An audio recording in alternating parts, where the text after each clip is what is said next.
अस्सलामुअलैकुम, कैसे हैं आप? उम्मीद करते हैं ज़बरदस्त होंगे, खैर खैरियत से होंगे। आज हम अपने गेस्ट पेपर के दूसरे हिस्से की तरफ चलते हैं। मैंने आपको पिछले हिस्से में भी बताया था, दरख्वास्त का सवाल पेपर में ज़्यादातर आ रहा है। पिछले कई सालों से रसीद का सवाल नहीं पूछा, मगर इसका मतलब ये भी नहीं है कि रसीद आएगी नहीं, आ भी सकती है। लिहाजा टेलीविज़न, मोबाइल फ़ोन, मोटरसाइकिल, ये तीन एक जैसी हैं, इसकी प्रैक्टिस कर लें। गाय, भैंस, बकरा और ऊँट, इसकी प्रैक्टिस कर लें, ये एक जैसी हैं। कर्ज़ हासना और किराया मकान, चूँकि रुपए पैसे के मुतालिक है, तो इसके ऊपर भी आप प्रैक्टिस कर लें। ये रसीदात मोस्ट इम्पॉर्टेंट है। पेपर पॉइंट ऑफ व्यू से हम अगर देखें तो रुदात का जो सवाल है वो मुकालमे के साथ चॉइस में आता है। कभी तो वो मुकालमे के साथ रुदात देता है, तो कभी रोज़नामचा का सवाल होता है। जब वो रुदात देगा तो सीरतुन नबी सल्लल्लाहु अलैहि वसल्लम, यौम इकबाल, यौम आज़ादी, जलसा तकसीम इनामात, अलविदाई तकरीब, यौम दिफा पाकिस्तान और एक मैच का आंखों देखा हाल की तकरीबात जो हैं वो ज़्यादा इम्पॉर्टेंट हैं। आप ये करके अपने पेपर में अगर जाते हैं तो इंशाल्लाह उम्मीद है कि फ़र्स्ट टाइम में और सेकंड टाइम में आपको इन्हीं में से दो जो हैं वो रुदातें पेपर में मिलेंगी इंशाल्लाह। तो सीरत नबी सल्लल्लाहु अलैहि वसल्लम की आपने तकरीब देखी है, अपने अल्फाज में आपने वो बयान करनी है 3 से 4 सफ़ात में। रसीद के अलावा रुदात, रोज़नामचा, दरख्वास्त, तलखीस निगारी, नज़मों की तशरीह का तरीका, गज़लियात की तशरीह का तरीका, पैराग्राफ की तशरीह का तरीका, सियाक़ व सबाक़ का तरीका, ख़ुलासे किस तरह से लिखते हैं, आपकी प्ले लिस्ट में मौजूद है तमाम के तमाम लेक्चर। मैं डिस्क्रिप्शन में भी लिंक दिया देता हूँ, तो इंशाल्लाह आप वहाँ से अगर वो लेक्चर सुनते हैं तो आपके ये जो कॉन्सेप्ट है वो क्लियर हो जाएंगे।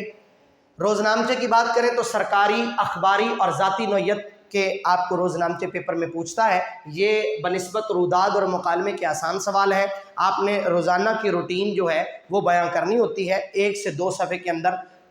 रुदात 3 से 4 सफ़ात, मुकालमा भी 3 से 4 सफ़ात, मगर रोज़नामचा 1 से 2 सफ़ों में मुकम्मल कर लें तो नंबर अच्छे मिल जाते हैं, लेकिन ये बहुत कम पेपर में पूछा जाता है। ज़ाती नौयत में तालिब इल्म, टीचर, डॉक्टर लेवल के किसी भी बंदे के ऊपर रोज़नामचा पूछ लेता है कि इनकी डेली रूटीन बताएं।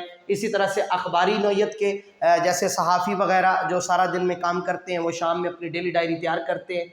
सरकारी नौयत के एक थाने में रिपोर्ट जो लिखी जाती है शाम के इख्तिताम पर, तो वो जो है वो सरकारी नौयत के हैं। किसी भी दफ्तर की बात करें तो ये रोज़नामचे जो हैं 3 किस्म के आप तैयार कर लें, इंशाल्लाह आपको पेपर में लग जाएंगे। गज़लियात की बात करें तो मीर तकी मीर जो है उसकी 2 गज़लें आपके सिलेबस में हैं।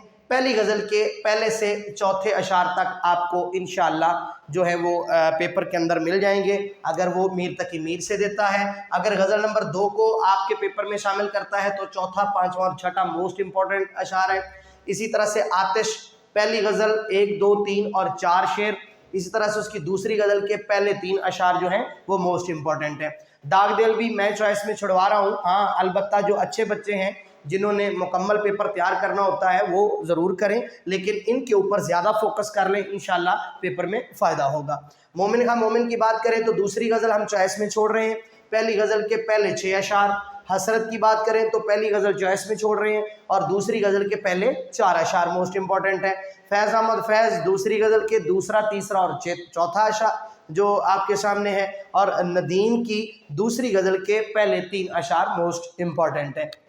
आगे अपनी बात को बढ़ाते हैं, मंजूमात की बात करते हैं तो हमद बारी ताला से आपको पहले 5 अशार, नात से चौथा और 5वां शेर, तस्लीम और रज़ा का चौथा बंद, मैदान करबला में सुबह का मंजर पहला, दूसरा और तीसरा बंद, मुस्तकबिल की झलक में पहला, दूसरा और छठा, 7वां मोस्ट इम्पॉर्टेंट अशार है। ये आप ज़रूर तैयार करें। बरसात में तीसरा, चौथा और 5वां शेर, हलाल इस्तिकलाल में छठा और 7वां शेर मोस्ट इम्पॉर्टेंट है।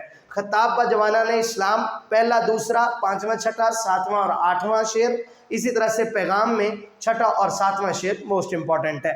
इनके साथ मैंने स्टार लगाए हुए हैं। ये 2 नज़में इस साल पेपर में मोस्ट इम्पॉर्टेंट रहेंगी, ये ज़हन में रखिएगा। इन दोनों में से कोई भी एक नज़म और उसके यही इंशाल्लाह अशार आपको पेपर में फर्स्ट टाइम में या सेकंड टाइम में देखने को मिलेंगे, तो इसलिए तैयार करके जाएं। इसके अलावा अगर मोस्ट इम्पोर्टेंट इस साल में पूछे आप तो वो मुस्तकबिल की झलक है, جو آپ کو پیپر میں اس دفعہ انشاءاللہ امید ہے کہ ضرور آئے گی۔ قطعات کی بات کریں تو پہلا اور تیسرا قطع آپ تیار کر لیں انشاءاللہ۔ نیکسٹ جو ہمارا حصہ گیسٹ پیپر کا رہ گیا ہے وہ پیراگراف کی تشریحات کے اعتبار سے اقتباسات ہیں اور تلخیصات ہیں۔ انشاءاللہ ہم کوشش کریں کہ جلد از جلد جو ہے وہ بھی آپ کے تک ویڈیو جو پہنچائی جائے تاکہ آپ کا پیپر سے پہلے ساری چیزوں کا کلیئر ہو جائے۔ آج کا اخلاقی سبق بندگی کی سب سے خوبصورت تجلی سجدہ ہے۔ ہم منہ سے جتنی مرضی عشق اور محبت کی باتیں کریں اس سے کچھ فرق نہیں پڑتا، ہاں البتہ اگر ہم اپنے رب تعالیٰ سے محبت کرتے ہیں، اس کے ساتھ ہمارے کوئی لطیف جذبات ہیں، تو اس کی ایک خوبصورت مثال یہی ہے کہ ہم اس کے سامنے سجدہ ریز ہو جائیں۔ اسی خوبصورت بات کے ساتھ اپنے ویڈیو کا اختتام کرتے ہیں، اگلی ویڈیو میں ملیں گے، تب تک کے لیے اجازت دیجیے، اللہ نگہبان۔